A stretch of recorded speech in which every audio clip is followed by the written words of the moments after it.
Se alguém estiver tentando entrar e não estiver conseguindo, vocês me avisem, tá?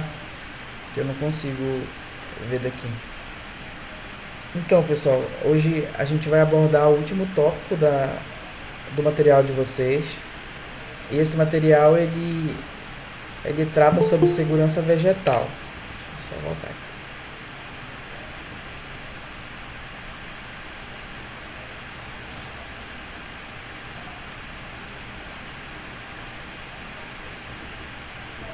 Esse tópico trata sobre segurança vegetal, que é uma etapa muito importante, né, de toda essa linha de raciocínio que nós estamos vendo, né, de viveiro, as legislações que abordam os trabalhos com viveiro e tudo mais, né. Aqui nós vamos aprofundar um pouquinho, na verdade vamos ver um pouquinho aqui sobre legislação de agrotóxicos, alguma coisa sobre bebidas e vinhos, que na verdade eu achei até que foge um pouquinho do... Assim, fez uma mudança brusca, sabe? No conteúdo eu achei esquisito, né? Que uma hora tava falando de agrotóxico, outra hora tava falando de vinho. Aí, mas tudo bem, a gente vai seguir o combinado. Boa noite, Orla. Tá bom? Aí esse aqui, só retomando. Esse aqui é o último assunto da disciplina. Terminando essa aula, nós já finalizamos, aí fica só a prova presencial, tá? E assim, ultimamente a gente tem visto, um debate muito grande sobre o consumo de alimentos saudáveis, né? Mas o que pouca gente sabe é que para produzir um alimento saudável, né, um alimento seguro, você precisa passar por uma série de etapas. E dentro dessas etapas, existem critérios, existem análises, existem padrões de qualidade, que nós vamos discutir mais na frente, que são realizados ao longo de todos esses processos dentro de uma cadeia produtiva. E na fruticultura não poderia ser diferente, né? Tudo isso é muito bem analisado através de critérios minuciosos que são estabelecidos pelo MAPA e pelos órgãos de fiscalização, tá bem? E quando nós falamos de segurança vegetal, nós estamos nos referindo principalmente a qualidade desses produtos em termos de controle de pragas, vamos dizer assim. Esse o sentido. Porque tem a segurança vegetal e tem a segurança alimentar, né? Mas a segurança alimentar, nesse caso, não é o nosso foco. E com relação à fruticultura, o Brasil ele é o terceiro maior produtor de frutas do mundo, né? Então é um lugar de destaque no ranking de produção de frutas. Deixa eu ver aqui quem está chegando.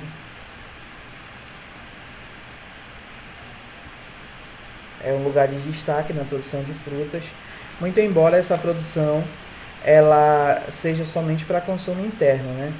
Na outra disciplina eu comentava sobre a importância do agronegócio no âmbito econômico do Brasil, né? A importância que as exportações têm na economia do Brasil.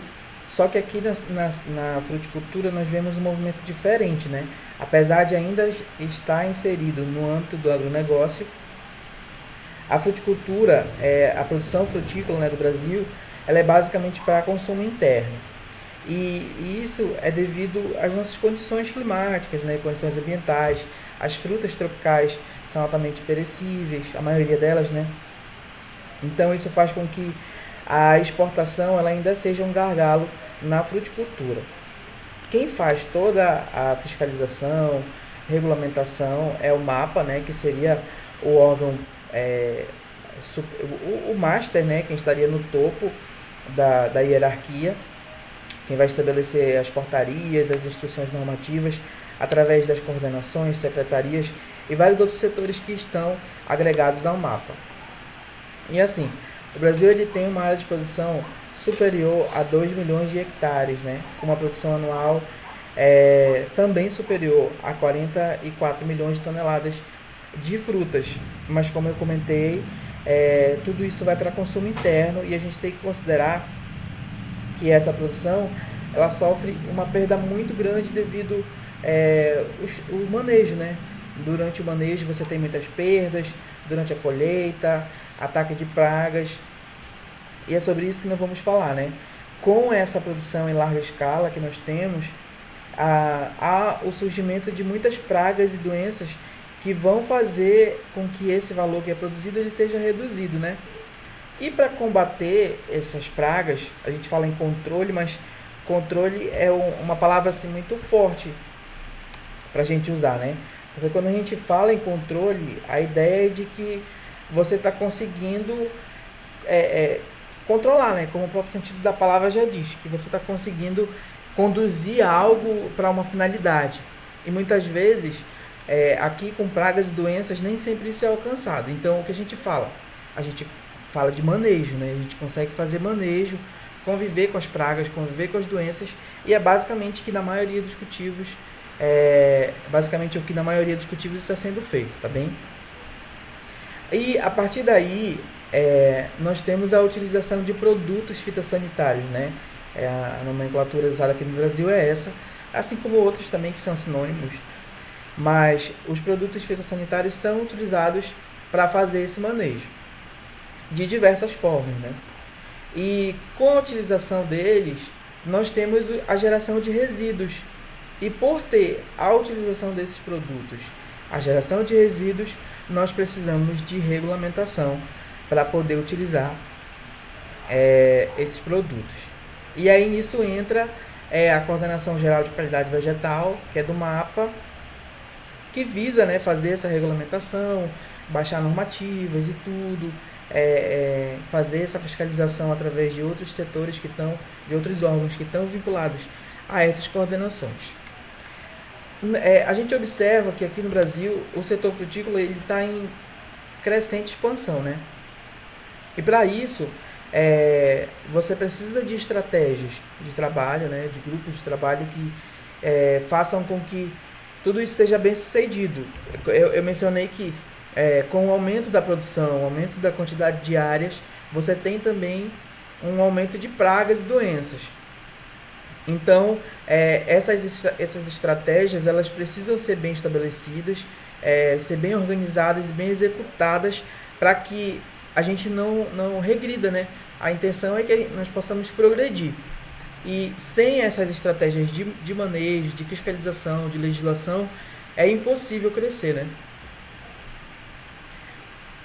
Uma das estratégias de fiscalização que são muito utilizadas e que, de certa forma, são eficazes é o serviço de fiscalização que é feito em campo, seja através de barreiras fitossanitárias, que são feitas pelas agências estaduais, né? No caso aqui no Pará nós temos a ADEPARÁ, que faz essa fiscalização nas estradas, com esse trânsito de veículos, seja trânsito vegetal, seja trânsito animal, mas aqui a gente se refere mais a trânsito vegetal.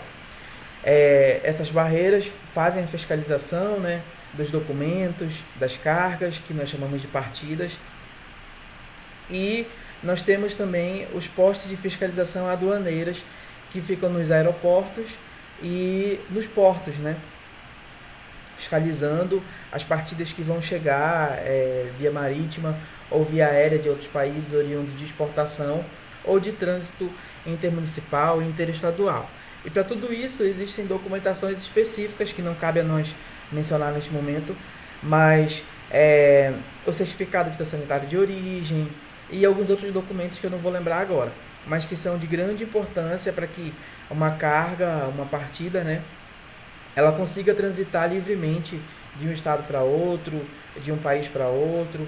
E quando a gente fala de importação e exportação, isso vai mudar um pouquinho, tá bom? Vou só mencionar aqui. E com relação a essas pragas que nós mencionamos, que são vistas muito juntamente com o crescimento do agronegócio e da agricultura, eu gostaria que algum de vocês, ou alguns de vocês, me dessem uma definição de praga do ponto de vista agronômico. A gente sabe que as pragas elas podem ser classificadas de outras formas também, mas eu queria uma definição de vocês, do ponto de vista de vocês, do ponto de vista agronômico, desculpa, o que são consideradas pragas?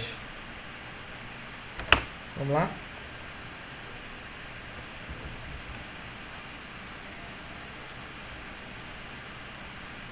Todo mundo me ouvindo?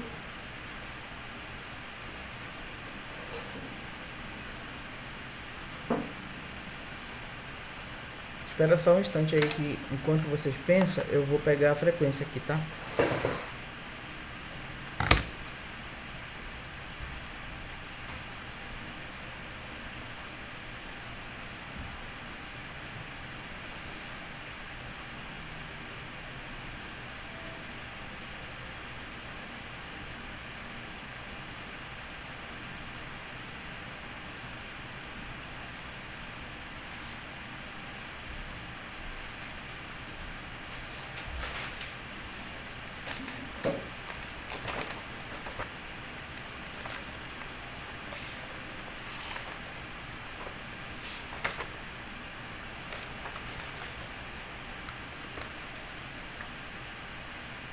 Já, pode falar.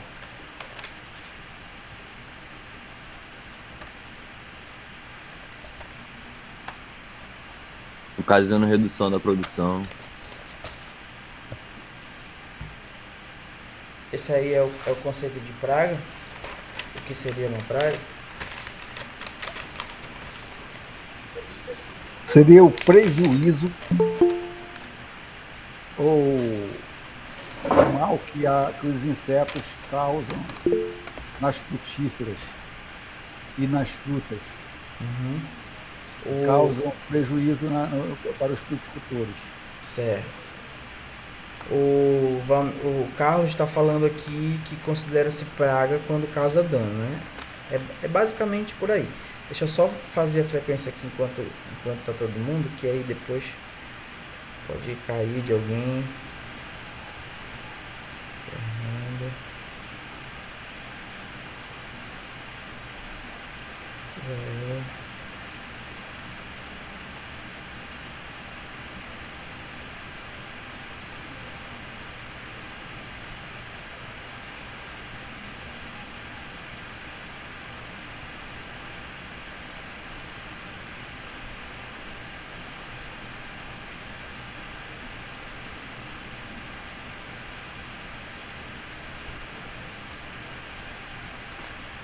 Ok, vamos dar continuidade aqui. Então, praga, no ponto de vista agronômico, seria qualquer espécie, raça ou biótipo de vegetais, animais ou agentes patogênicos daninhos para as plantas ou produtos vegetais, né? Deixa eu ver quem está mandando mensagem aqui.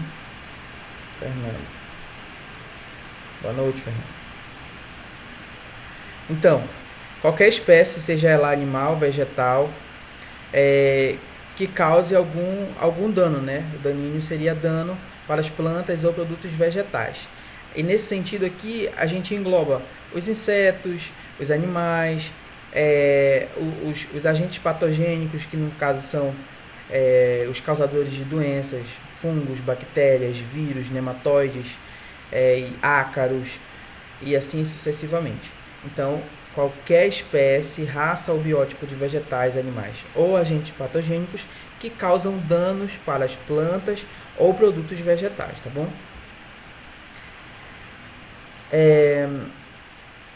Aqui nós temos as barreiras fitossanitárias como uma estratégia de fiscalização, né? A gente observa que ao longo dos anos, desde a década de 90, ou melhor, da década de 80, 70, quando o agronegócio começou a se expandir, o número de pragas, e principalmente pragas exóticas aqui no Brasil, vem crescendo ano a ano. E isso coloca em risco a segurança vegetal, né? A economia, coloca a economia em risco. Por exemplo, nós temos o caso da laranja com o green, né? Que ocorre lá em São Paulo e que felizmente ainda não ocorre aqui, não é do nosso conhecimento que ocorre aqui do Pará. Mas é uma praga que coloca muito em risco a citricultura, então coloca em risco a segurança vegetal, a economia e tudo que está envolvido nesse setor. E aí nós temos diversos tipos de controle, né? Nós temos o controle biológico, controle químico, controle físico, controle cultural, controle mecânico e assim por diante. O que é mais comum de nós vermos é o controle químico, né, com a utilização de produtos fitossanitários. Mas ultimamente nós temos visto uma certa dificuldade, né, para o registro de produtos, principalmente de novos produtos, né? A gente costuma ver nas notícias que o governo liberou tantos produtos fitossanitários, mas às vezes são só produtos com novos nomes. E devido a essa burocracia para regularizar um produto, muitas das vezes, quando ele acaba sendo regularizado, a eficácia dele contra a praga já não é mais a mesma do que quando seria se ele fosse aprovado mais rapidamente, né?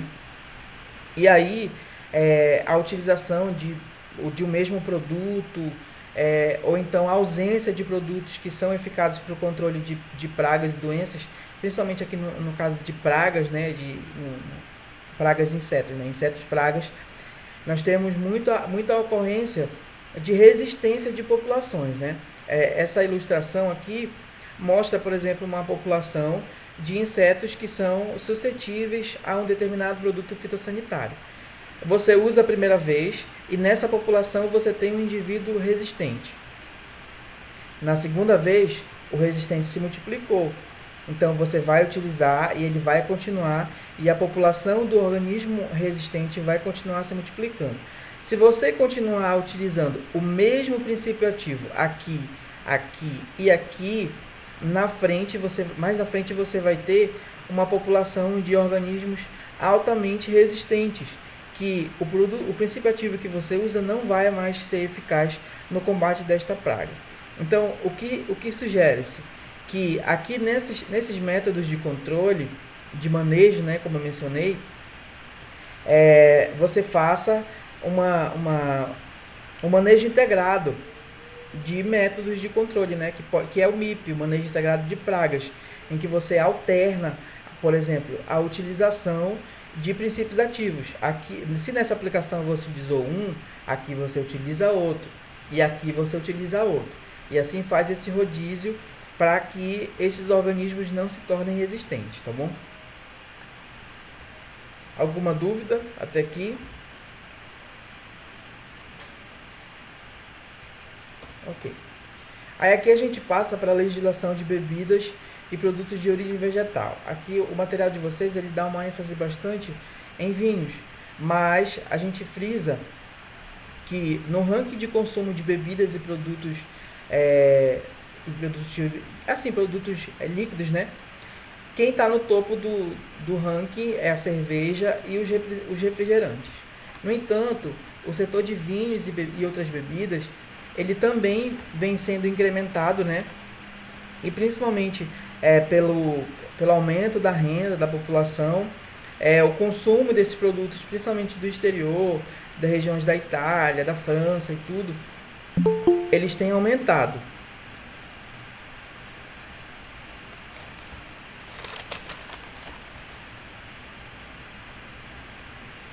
Eles têm aumentado. E no caso do setor de bebidas e vinhos, nós temos uma lei, né? Na verdade, 2 leis e 2 decretos, né? O decreto vem regulamentar a lei para esses 2 tipos de produtos. E quem regulamenta é o Ministério da Agricultura, Pecuária e Abastecimento. No caso, para vinhos e derivados de uva e do vinho, nós temos a lei 7678 de 88 e a lei 8918 de 94. No caso dessa lei dos vinhos e derivados de uva e do vinho, esses produtos eles só poderão ser objeto de comércio ou entregue ao consumo dentro do território nacional depois de prévio exame laboratorial oficial, devidamente credenciado pelo órgão indicado no regulamento, que no caso é o MAPA, e dessa maneira garante-se uma segurança alimentar ao consumidor final, né? Então, para exportação, principalmente para importação e para produção interna, essas leis e esses decretos eles precisam ser atendidos, e depois de análise em laboratório oficial do MAPA, no caso nós temos os Lanagros pelo Brasil, que vão fazer essa fiscalização. Inicialmente as empresas fazem, né, esse credenciamento junto ao MAPA para poder solicitar essa regulamentação, tá bem? E o Brasil, né, o agronegócio, ele é muito forte na exportação, sendo que ele exporta para mais de 180 países que tem como principais compradores a China, a União Europeia, os Estados Unidos e países do Mercosul. Normalmente, para a China e para a União Europeia, esses critérios, essas normas, né, específicas para exportação são um pouquinho diferentes, né, porque são mercados que são altamente exigentes, mas que são compradores assim, que realmente vão comprar, né, são países em que a compra é garantida.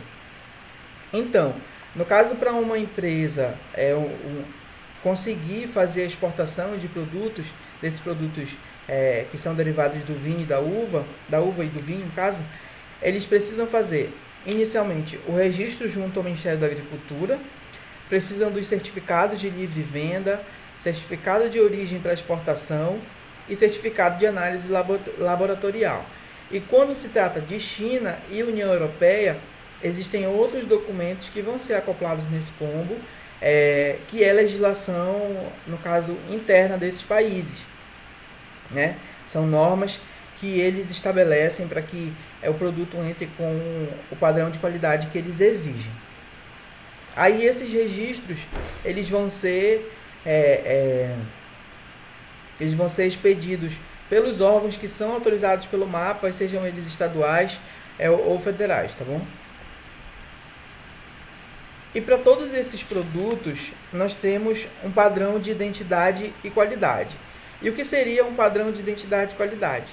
Seria algo que caracteriza um produto ou um grupo de produtos vegetais, né, de forma que eles sejam reconhecidos do mercado. Por exemplo, nós temos os vinhos, que podem ser alcoólicos ou não, e tem os teores de álcool.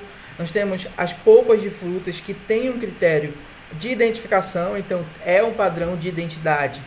E não só de identidade, através das análises, né, através da vigilância sanitária, é feita o padrão de qualidade também, né? De forma que o que você considera polpa de fruta aqui no Pará é o mesmo que você considera polpa de fruta no Rio Grande do Sul, por exemplo. Então é para isso que serve o padrão de identidade e qualidade. E a gente costuma ver nas feiras, né, essa diversidade de produtos que são comercializados, e o MAPA ele tem essa função de fiscalizar, né, para saber o que principalmente quando se trata de produtos industrializados, se eles atendem, por exemplo, o padrão de identidade de licores, de polpas, de blends, que são derivados de frutas, né, que são produzidas. Dentro do MAPA, existem órgãos que fazem o controle também de resíduos e contaminantes em produtos de origem vegetal.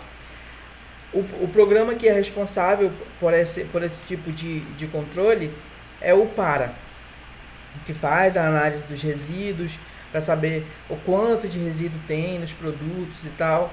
E o material de vocês até mencionou o caso de uma notícia que foi veiculada nas redes sociais, de que no Brasil se consome cerca de 5,2 litros de produtos fitossanitários por pessoa por ano, né? Mas isso considerando que foi feito, né, o cálculo de acordo com a quantidade de produtos que é utilizada por ano, dividido pela população, né? Sem considerar que grande parte do que é produzido na soja, no milho, que é utilizado, né, na soja, no milho, vai para exportação. Então, esse cálculo pode estar um pouco equivocado, né? Eu não encontrei informações sobre os níveis de resíduos de agrotóxicos em alimentos, então ficou um pouquinho vago essa parte, mas existem programas, né? É válido ressaltar para vocês que existem programas no âmbito estadual e até em âmbito municipal para fazer esse controle de resíduos em agrotóxicos, né? Até por uma questão de segurança humana, né? Da saúde humana. E por isso que aqui no Brasil é considerado que nós temos um sistema de regulamentação fitossanitária mais rígido do mundo, né? É uma série de etapas que vão acontecer até que um determinado produto, até que um determinado princípio ativo seja comercializado. Para quem não é da área e não tem alguma informação sobre isso, para um produto ser comercializado, ele precisa passar pela análise do mapa para ver a eficiência agronômica, né? Se, por exemplo, for para controle de plantas daninhas, se realmente aquele produto vai fazer o seu uso proposto, né? Se ele vai matar a planta, se ele vai secar, vai fazer cair folhas, ou alguma coisa assim. Então, o mapa avalia a eficiência agronômica. A Anvisa avalia se aquele produto não vai trazer algum risco à saúde e se vai trazer, qual é o nível do risco, né? E aí nós vemos o caso das doses letais, né, que são feitas e os produtos são classificados como altamente tóxicos, medianamente tóxicos e médio e baixo. Inclusive essa classificação até mudou um pouco em 2019. E aí entra também o IBAMA, que vai fazer a análise se esse produto vai trazer algum risco ambiental, né? Qual é a capacidade daquela molécula de se decompor no solo, digamos assim. Eu não lembro se é essa palavra, mas é esse o sentido. A capacidade da molécula de se decompor no solo, no ambiente, na água, se aquele produto não vai ser um contaminante muito forte, né? A gente sabe que existem todos esses riscos, seja para a saúde, seja para o meio ambiente, mas existem níveis. E outra coisa, para conseguir essa regulamentação, no mínimo 10 anos, 8 anos, para que o produto ele seja realmente comercializado. Alguém quer falar?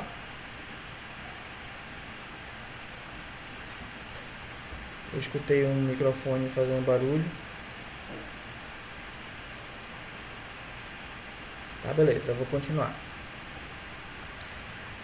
Quando nós falamos de importação, nós nos referimos a uma quantidade de produtos vegetais muito grande que chega no Brasil diariamente, né?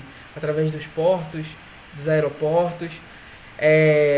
Você tem uma série de produtos que não podem ser comercializados, que não são produzidos aqui no Brasil, ou que a nossa produção interna não é suficiente para atender a demanda do mercado. Alguém está com o microfone ligado. Está chiando aqui. Ou é o meu computador, não sei. Mas enfim, eu acho que é. Tá chiando alguma coisa aí?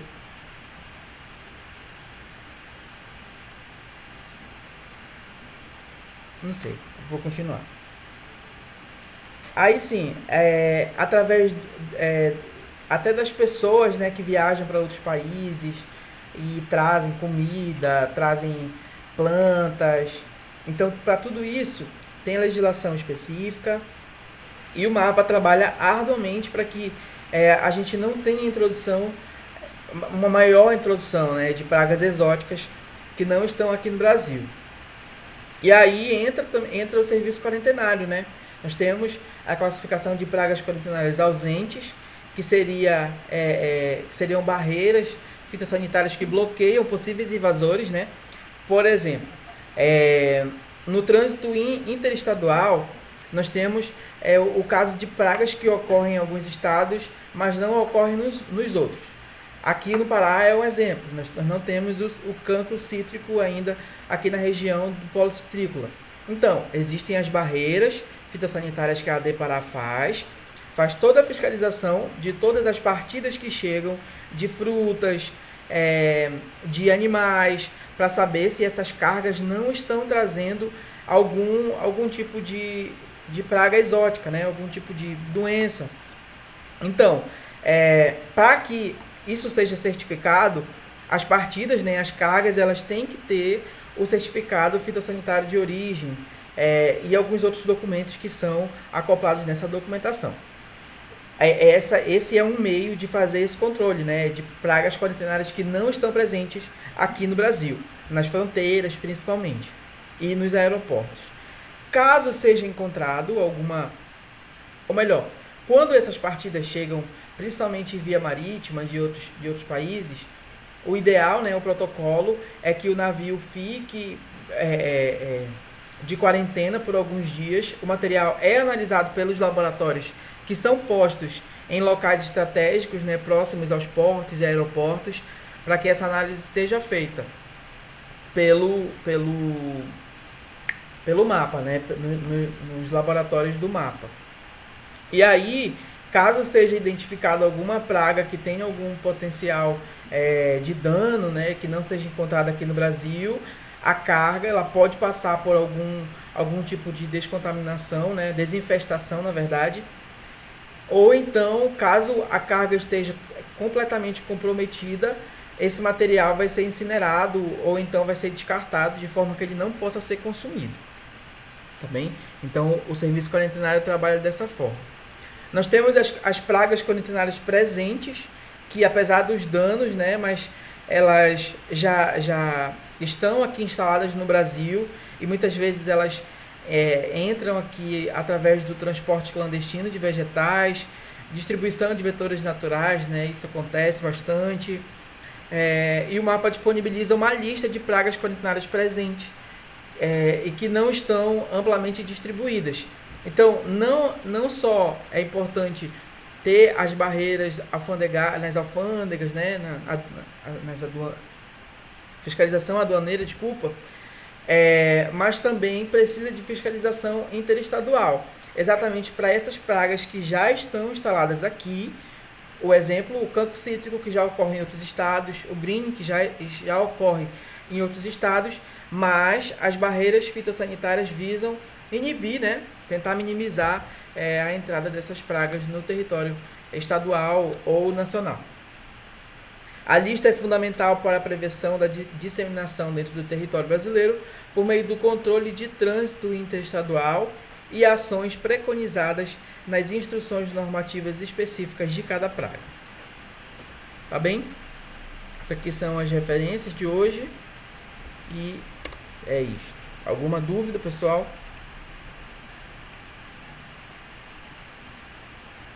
Dúvidas, críticas, sugestões?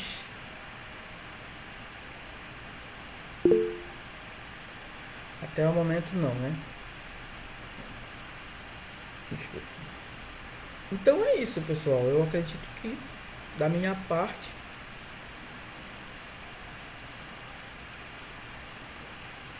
interromper a gravação aqui. Obrigado aí.